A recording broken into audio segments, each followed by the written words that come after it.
Okay mga kasolong, welcome back. Nandito tayo ngayon sa tutorial kung paano mag-apply ng Solong Visa. Ayan, click natin itong Visa kasi nakasolong tayo kanina, tapos ngayon Visa. Ayan, click mo lang yan, then apply tayo.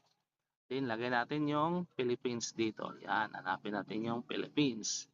Then paste natin yung number natin. Yun, tanggalin natin yan. Yan, tapos email address, then yung pangalan natin. Yan. Okay. Then, yun. Ayun.